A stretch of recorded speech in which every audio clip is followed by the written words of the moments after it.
Minggu lalu kita telah belajar bahwa manusia hanya dapat dibenarkan oleh iman, karena semua manusia itu jatuh ke dalam dosa dan tidak ada satu manusia pun yang benar. Dan iman bukan dengan perbuatan. Kita dibenarkan oleh iman bukan dengan perbuatan, dan telah dikasih satu contoh lagi bahwa Abraham pun dibenarkan oleh iman. Mari kita berdoa.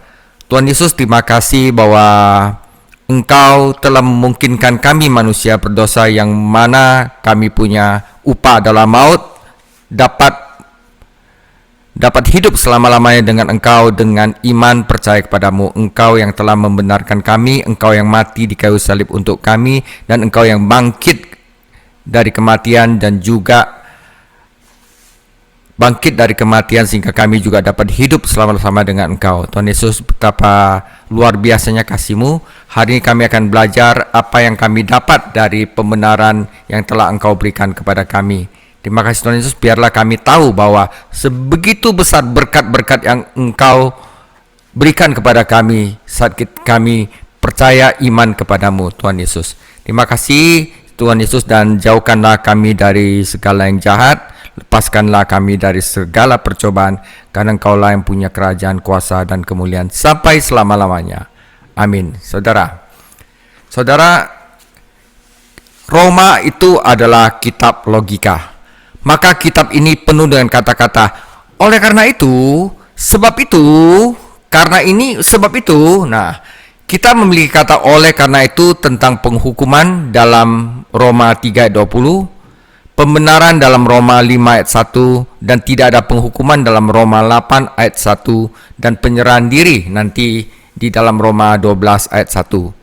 Dalam menyampaikan argumennya, Paulus telah membuktikan bahwa seluruh dunia berdosa di hadapan Allah, dan tidak ada seorang pun dapat diselamatkan oleh perbuatan keagamaan seperti menaati hukum Taurat. Ia telah menjelaskan bahwa jalan keselamatan Allah selalu oleh kasih karunia melalui iman. Efesus 2 ayat 8 sampai 9. Dan ia telah menggunakan Abraham sebagai ilustrasinya.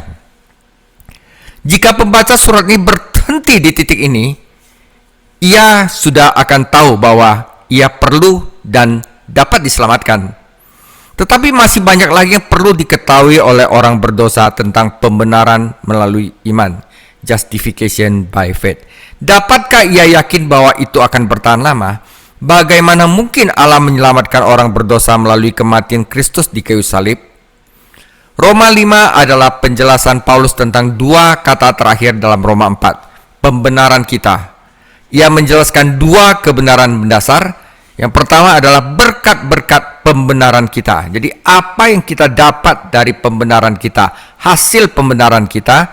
Dan yang kedua di ayat 12 sampai 21 adalah dasar pembenaran kita. Oke? Kita mulai yang pertama, berkat-berkat dari pembenaran kita. Roma 5 ayat 1 sampai 11. Sebab itu, kita yang dibenarkan karena iman, kita yang pertama hidup damai sejahtera dengan Allah oleh karena Tuhan kita Yesus Kristus. Oleh Dia kita juga beroleh jalan masuk oleh iman kepada kasih karunia ini. Di dalam kasih karunia ini kita berdiri dan kita bermegah dalam pengharapan akan menerima kemuliaan Allah. Dan bukan itu saja, kita malah bermegah juga dalam kesengsaraan kita, karena kita tahu bahwa kesengsaraan itu menimbulkan ketekunan. Dan ketekunan menimbulkan tahan uji, dan tahan uji menimbulkan pengharapan. Dan pengharapan ini tidak mengecewakan, karena kasih Allah telah dicurahkan di dalam hati kita oleh Roh Kudus yang telah dikaruniakan kepada kita. Karena waktu kita masih lemah, 1, Kristus telah mati untuk kita, orang-orang durhaka, 2, pada waktu yang ditentukan Allah. Sebab tidak mudah seorang mau mati untuk orang benar, tetapi mungkin untuk orang baik ada orang berani mati. Akan tetapi Allah menunjukkan kasih-Nya kepada kita, karena Kristus telah mati untuk kita ketika kita masih berdosa. 3. Lebih-lebih karena kita sekarang telah dibenarkan oleh darah-Nya, kita pasti akan diselamatkan dari murka Allah. Sebab jikalau kita ketika masih seteru diperdamaikan dengan Allah oleh kematian anaknya, lebih-lebih kita yang sekarang telah diperdamaikan pasti akan diselamatkan oleh hidupnya. Dan bukan hanya itu saja, kita malah berbegah dalam Allah oleh Yesus Kristus Tuhan kita, sebab oleh Dia kita telah menerima perdamaian itu. Saudara, kalau saya hitung di sini ada 7 berkat yang luar biasa akibat kita percaya kepada Tuhan Yesus oleh iman. Dan waktu kita percaya itu ya, ada 4 hal yang negatif banget dari kita. Pertama, waktu kita lemah, waktu kita berdosa, waktu kita durhaka, dan bahkan waktu kita masih menjadi seteru Allah, Allah membenarkan kita oleh darahnya. Ya. Nah, oke. Jadi saya akan bahas tentang berkat-berkat dari pembenaran kita, dan kita perlu tahu ini, saudara, akibat dari kita percaya sama Tuhan Yesus. Dalam menyebutkan berkat-berkat ini, Paulus mencapai 2 tujuan. Pertama, ia menjelaskan betapa indahnya menjadi orang Kristen, hidup sebagai raja. Betapa indahnya menjadi seorang Kristen. Pembenaran kita bukan hanya jaminan surga, saudara. Betapapun menggembirakannya hal itu, tetapi juga sumber berkat-berkat luar biasa yang kita nikmati di sini dan sekarang. Tujuan kedua adalah untuk meyakinkan para pembacanya bahwa pembenaran adalah sesuatu yang kekal. Sekali selamat, tetap selamat. Sekali dibenarkan, tetap dibenarkan. Para pembaca Yahudi khususnya akan bertanya, bisakah pengalaman rohani ini bertahan lama jika tidak membutuhkan ketaatan kepada hukum? Bagaimana dengan cobaan dan penderitaan hidup? Bagaimana dengan penghakiman yang akan datang? Nah, ketika Allah menyatakan kita benar di dalam Yesus Kristus, saudara, Ia memberi kita 7 berkat rohani yang meyakinkan kita bahwa saudara, kita tidak dapat binasa. Yang pertama, saudara, damai dengan Allah. Orang yang belum diselamatkan bermusuhan dengan Allah, karena ia tidak dapat menaati hukum Allah atau memenuhi kehendak Allah. 2 ayat dari Yesaya menjelaskan hal ini dengan jelas. Tidak ada damai sejahtera, firman Tuhan, bagi orang fasik. Yesaya 48 ayat 22. Dan pekerjaan kebenaran akan menghasilkan damai sejahtera. Penghukuman berarti bahwa Allah menyatakan kita sebagai orang berdosa yang merupakan pernyataan perang. Pembenaran berarti bahwa Allah menyatakan kita sebagai orang benar yang merupakan pernyataan damai sejahtera. Yang dimungkinkan bukan oleh perbuatan kita, bukan karena kita itu cute, tetapi oleh kematian Kristus di kayu salib. Kasih setia dan kebenaran telah bertemu, kebenaran dan damai sejahtera telah berciuman. Karena hukum Taurat mendatangkan murka, tidak seorang pun yang dihukum oleh hukum Taurat dapat menikmati damai sejahtera dengan Allah. Tetapi ketika Anda dibenarkan oleh iman, Anda dinyatakan benar, dan hukum Taurat tidak dapat menghukum Anda atau menyatakan perang. Jadi berkat pertama adalah damai dengan Allah. Yang kedua adalah akses kepada Allah. Orang Yahudi terhalang dari hadirat Allah oleh tirai di bait suci, dan orang bukan Yahudi terhalang oleh tembok bait suci yang bertuliskan peringatan bahwa siapapun yang bukan Yahudi yang melewatinya akan dibunuh. Tetapi ketika Yesus mati, Ia merobek tirai itu dan merobohkan tembok itu. Di dalam Kristus, orang Yahudi dan orang bukan Yahudi yang percaya memiliki akses langsung kepada Allah. Jadi saudara, kalau doa nggak usah pakai santo-santo, nggak pernah lewat mana-mana, ya. Kita mempunyai akses kepada Allah, nggak usah lewat Maria, ya, langsung kepada Allah. Dan mereka dapat memanfaatkan kekayaan kasih karunia yang tidak ada habis-habisnya. Kita berdiri di dalam kasih karunia, saudara, bukan dalam hukum. Pembenaran berkaitan dengan identitas kita, kedudukan kita. Pengudusan itu berkaitan dengan keadaan kita, ya. Anak seorang raja dapat masuk ke dalam hadirat ayahnya, tidak peduli bagaimana rupa anak itu. Kata akses di sini berarti masuk kepada raja melalui kemurahan hati orang lain. Oke, pertama damai dengan Allah, yang kedua akses kepada Allah, dan yang ketiga harapan yang mulia. Damai dengan Allah mengurus masa lalu. Ia tidak akan memperhitungkan dosa-dosa kita. Akses kepada Allah mengurus masa kini. Kita dapat datang ke hadiratnya kapan saja untuk meminta pertolongan yang kita butuhkan. Harapan akan kemuliaan Allah mengurus masa depan. Suatu hari nanti kita akan turut serta dalam kemuliaannya. Kata bersukacita dapat diterjemahkan sebagai berbangga diri. Bukan hanya dalam Roma 5 ayat 2, tetapi juga dalam Roma 5 ayat 3 dan 11. Saudara ya, ketika kita masih berdosa, tidak ada apa yang dapat dibanggakan karena kita gagal mencapai kemuliaan Allah. Tetapi di dalam Yesus Kristus, kita dapat berbangga diri dalam kebenaran dan kemuliaannya. Yang keempat, saudara, apa hasil pembenaran kita? Karakter Kristen kita akan dibentuk, saudara ya. Pembenaran bukan jalan keluar dari cobaan hidup. Di dunia ini kamu akan mengalami kesusahan. Yohanes 16 ayat 33. Namun bagi orang percaya, pencobaan itu positif, bukan negatif. Pencobaan bekerja untuknya dan bukan melawannya. Jadi saudara, kalau ada masalah itu sebagai orang Kristen itu harusnya sukacita. Karena karakter saya akan diubah lagi lebih menjadi seperti Tuhan Yesus. Namun bagi orang percaya, cobaan bekerja untuknya dan bukan melawannya. Tidak ada penderitaan yang dapat memisahkan kita dari Tuhan. Sebaliknya, cobaan membawa kita lebih dekat kepada Tuhan dan membuat kita lebih serupa dengan Tuhan. Penderitaan membangun karakter Kristen. Kata pengalaman dalam Roma 5 ayat 4 berarti karakter yang telah teruji. Urutannya seperti ini, saudara. Pertama harus ada kesengsaraan. Dari kesengsaraan kita ada kesabaran. Kesabaran barusan kita ada karakter yang teruji. Barusan ada pengharapan. Kata bangsa Inggris kesengsaraan berasal kata Latin tribulum.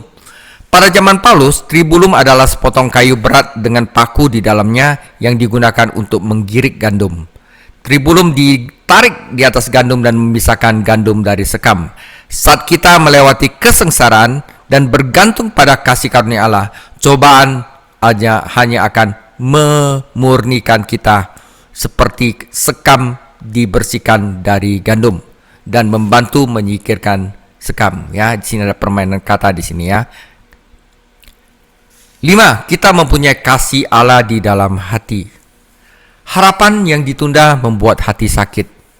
Tetapi sementara kita menunggu penggenapan harapan ini, kasih Allah dicurahkan ke dalam hati kita. Perhatikan bagaimana 3 buah roh yang pertama yang dialami, saudara. Yang kalau kita percaya kepada Yesus, 3 ini kita alami dulu. Kasih, sukacita, dan damai sejahtera. Sebelum kita diselamatkan, Allah membuktikan kasih-Nya dengan mengutus Kristus untuk mati bagi kita. Sekarang kita adalah anak-anaknya, tentu Dia akan lebih mengasihi kita. Pengalaman batin akan kasih melalui roh inilah yang menopang kita saat kita melewati kesengsaraan. Sukacita, saudara. Ada uang, happy juga. Nggak ada uang, happy juga. Yang penting ada singkong dan kopi ya. Saudara, dulu saya pernah mengunjungi seorang pemuda di rumah sakit, saudara, yang hampir terbakar sampai mati. Jadi hampir kayak udah 85% kebakar. Ya, saya tidak tahu berapa banyak operasi dan cangkok kulit yang dia jalani selama berbulan-bulan, atau berapa banyak spesialis yang mengunjunginya. Namun satu hal yang menopangnya selama bulan-bulan sulit itu bukanlah penjelasan para dokter, melainkan janji-janji yang mereka berikan bahwa dia pasti sembuh. Itulah harapannya. Dan hal yang menopang harapannya adalah kasih sayang keluarganya dan banyak temannya yang selalu mendukungnya. Saudara, kasih Allah disalurkan melalui mereka kepadanya dan ia memang sembuh, dan hari ini dia terus-menerus memuliakan Allah. Iman, harapan, dan kasih semuanya bergabung untuk memberikan kesabaran, saudara, kepada orang percaya dalam cobaan hidup. Dan kesabaran memungkinkan orang percaya untuk bertumbuh dalam karakter dan menjadi anak Allah yang dewasa. Ini penting sekali, saudara ya. Yang keenam adalah keselamatan dari murka masa depan. Paulus berargumen dari yang lebih kecil kepada yang lebih besar. Jika Allah menyelamatkan kita ketika kita masih musuhnya, ketika kita masih lemah, ketika kita masih durhaka, ketika kita masih berdoa, tentu Ia akan terus menyelamatkan kita. Sekarang karena kita adalah anak-anaknya. Akan ada murka yang akan datang, tetapi tidak ada orang percaya sejati yang akan mengalaminya. Kita bisa baca 1 Tesalonika 1 ayat 9 sampai 10, 1 Tesalonika 5 ayat 8 sampai 10. Paulus lebih lanjut berpendapat jika kematian Kristus telah mencapai begitu banyak bagi kita, betapa banyak lagi yang Dia lakukan bagi kita dalam hidupnya saat Dia menjadi Imam Besar Agung, intercesor kita bagi di surga. Ya, besok saya khotbah di Padang tentang kenaikan Tuhan Yesus. Saya akan bicara tentang bagaimana apa yang Yesus lakukan di surga bagi kita saat ini. Ya. Diselamatkan oleh hidupnya mengacu pada Roma 4 ayat 25, dibangkitkan kembali karena pembenaran kita, karena Dia hidup kita diselamatkan secara kekal. Surat wasiat tidak berlaku sampai kematian orang menulisnya. Kemudian seorang pelaksana mengambil alih dan memastikan bahwa wasiat itu ditaati dan warisan dibagikan. Tetapi bagaimana jika pelaksana itu tidak bermoral dan ingin mendapatkan warisan untuk dirinya sendiri? Dia mungkin menemukan banyak cara licik untuk menghindari hukum dan mencuri warisan itu. Saudara, Yesus Kristus menuliskan kita di dalam wasiatnya. Dia menulis wasiat itu dengan darahnya. Cawan ini adalah perjanjian baru dalam darahku yang ditumpahkan untukmu. Ia mati agar kehendak itu berlaku, tetapi kemudian Ia bangkit lagi dari antara orang mati dan kembali ke surga agar Ia sendiri dapat menegakkan kehendak itu dan membagi warisan itu. Dengan demikian kita diselamatkan oleh hidupnya. Yang ketujuh adalah perdamaian dengan Allah. Kata penebusan berarti perdamaian, dikembalikan ke dalam persekutuan dengan Allah. Jadi ini lebih ke dikembalikan ke dalam persekutuan dengan Allah. Yang pertama itu damai dengan Allah, maksudnya Allah tidak melihat dosa-dosa kita lagi. Kalau ini lebih dikembalikan dalam persekutuan dengan Allah. Istilah ini juga disebutkan dalam Roma 5 ayat 10. Dalam Roma 1 ayat 18:32, Paulus menjelaskan bagaimana manusia menyatakan perang terhadap Allah dan karena itu pantas dihukum kekal.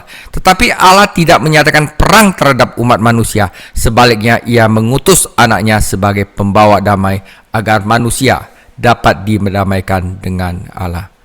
Saudara, kita tinjauan terhadap 7 berkat pembenaran yang menunjukkan betapa pasti keselamatan kita di dalam Yesus Kristus.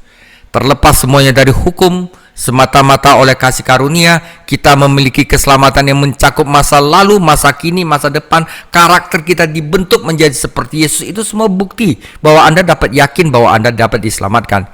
Kristus mati untuk kita, tetapi Kristus hidup juga untuk kita. Kristus akan datang kepada kita. Haleluya! Sungguh juru selamat yang sangat luar biasa. Bagian kedua, saudara, dasar pembenaran. Roma 5 ayat 12 sampai 21.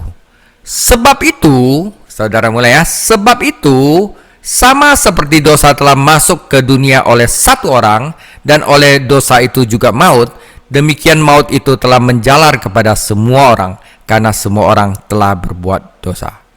Sebab sebelum hukum Taurat ada, telah ada dosa di dunia, tetapi dosa itu tidak diperhitungkan kalau tidak ada hukum Taurat.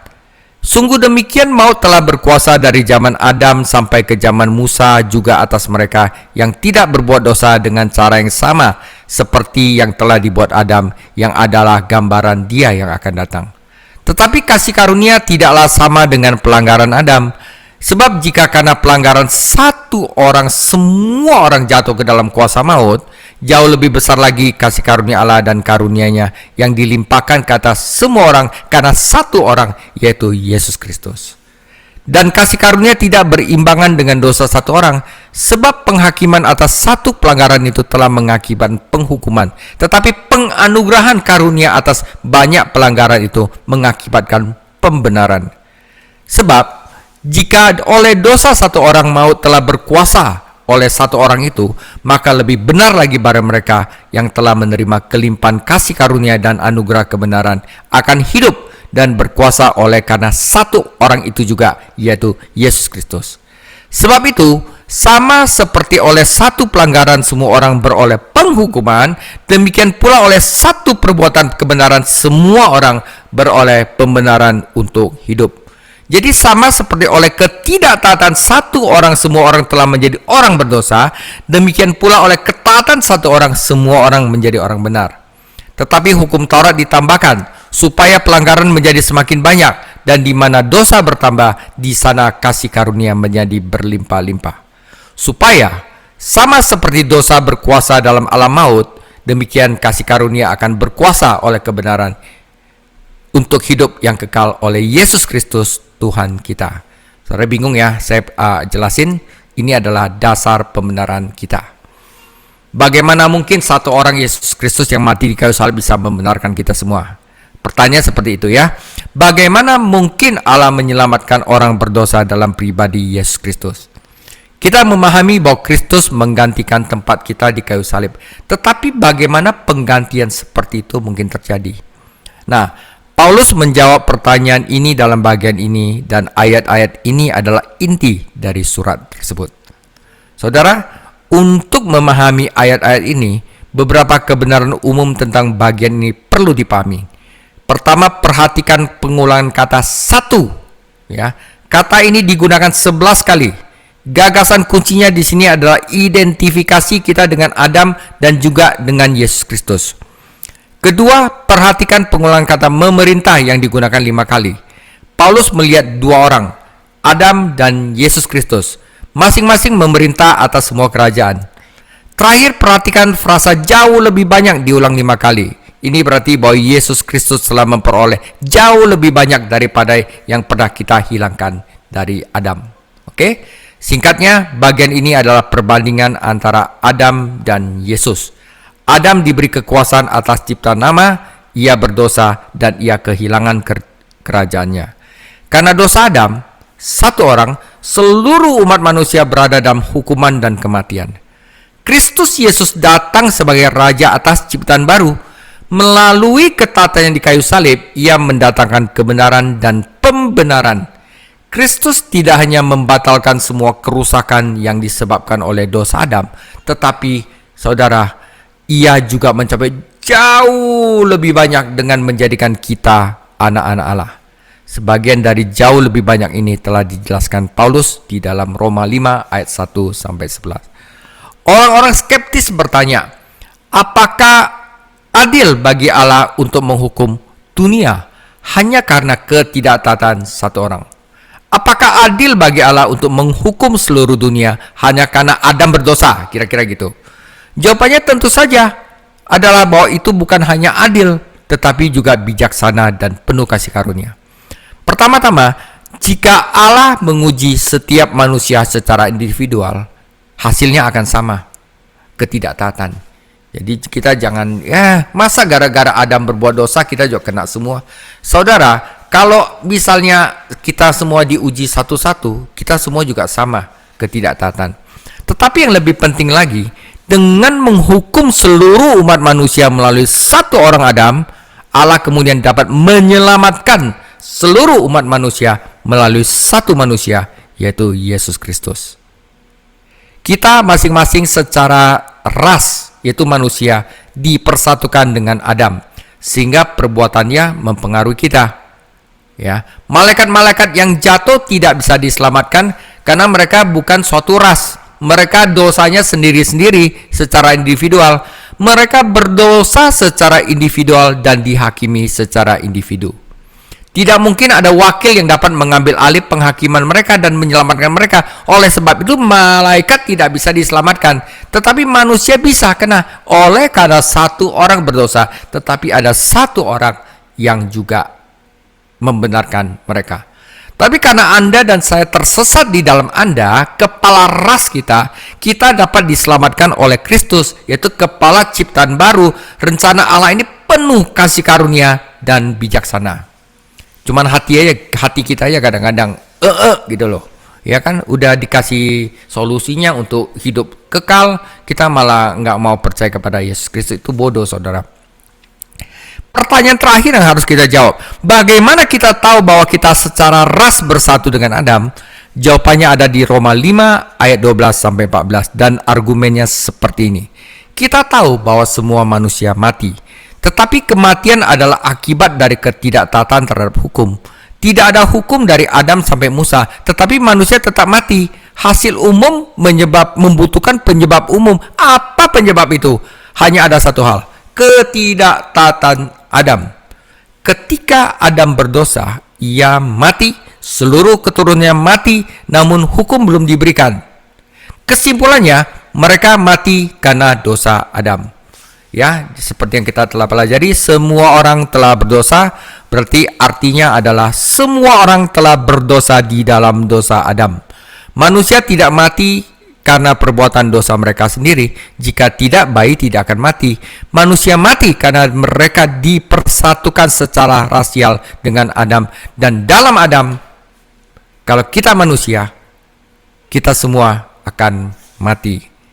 Setelah memahami kebenaran umum tentang bagian ini, kita dapat memeriksa kontras yang diberikan Paulus antara Adam dan Yesus Kristus, dan antara dosa Adam dan tindakan Yesus Kristus, ketatannya di kayu salib. Pertama, pelanggaran Adam dikontraskan dengan karunia cuma-cuma Yesus Kristus. Karena pelanggaran Adam, banyak orang mati. Karena ketaatan Kristus, kasih karunia Allah melimpah kepada banyak orang membawa kehidupan. Kata banyak memiliki arti sama dengan semua orang.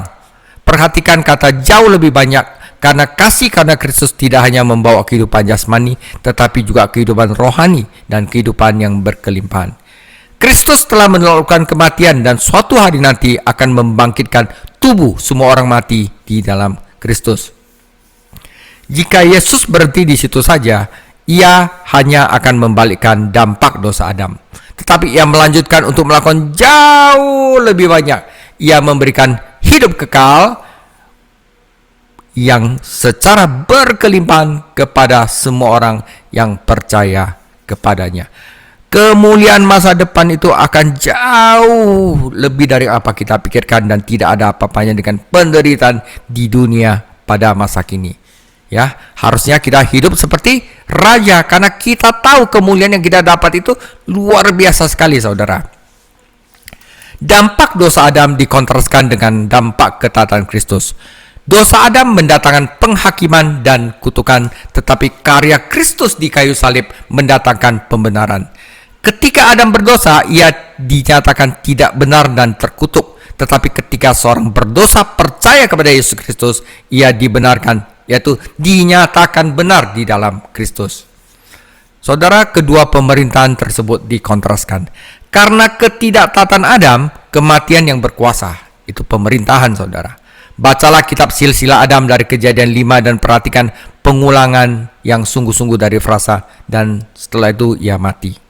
Dalam Roma 5 ayat 14, Paulus berpendapat bahwa manusia tidak mati dari Adam sampai Musa karena alasan yang sama dengan kematian Adam, melanggar hukum yang Allah telah dinyatakan karena hukum belum diberikan. Upah dosa adalah mati. Karena dosa berkuasa dalam kehidupan manusia, kematian juga berkuasa. Ya, jadi saudara, ini saya salah ketik bahwa Paulus berkata manusia mati dari Adam sampai Musa karena alasan yang sama dengan kematian Adam. Tetapi di dalam Yesus Kristus kita memasuki kerajaan baru, sebab kerajaan Allah bukanlah soal makanan minuman, melainkan kebenaran, damai sejahtera, dan sukacita di dalam Roh Kudus. Karena dibenarkan oleh iman, kita dinyatakan benar, kita berdamai dengan Allah, dan kita bersukacita dalam pengharapan akan kemuliaan Allah. Perhatikan bahwa kitalah yang memerintah, saudara.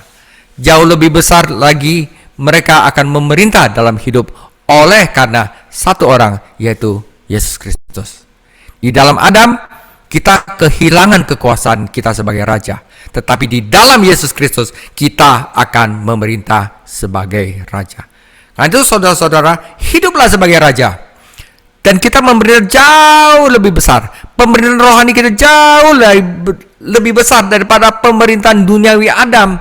Karena kita memiliki berlimpah kasih karunia dan karunia kebenaran. Kedua perbuatan satu orang tersebut dikontraskan. Adam tidak perlu melakukan serangkaian dosa. Dalam satu tindakan, Tuhan menguji Adam dan dia gagal. Ini disebut sebagai pelanggaran tindakan ketidaktaatan. Kata pelanggaran berarti melanggar batas. Ya, Tuhan memberitahu Adam seberapa jauh dia bisa melangkah, dan dan Adam memutuskan untuk melampaui batas yang telah ditetapkan. Yaitu artinya ya, dari setiap pohon di taman ini boleh engkau makan buahnya, tetapi dari pohon pengetahuan tentang baik dan jahat janganlah engkau makan buahnya, karena pada hari engkau memakannya engkau pasti mati. Dia langgar ini. Berbeda dengan pelanggaran satu orang adalah kebenaran satu orang, yang berarti karya kebenaran Yesus Kristus di kayu salib. Dalam Roma 5 ayat 19 Paulus menyebutnya ketaatan satu orang. Pengorbanan Kristus di kayu salib tidak hanya memungkinkan pembenaran, tapi juga, saudara cetak miring ya, pembenaran hidup.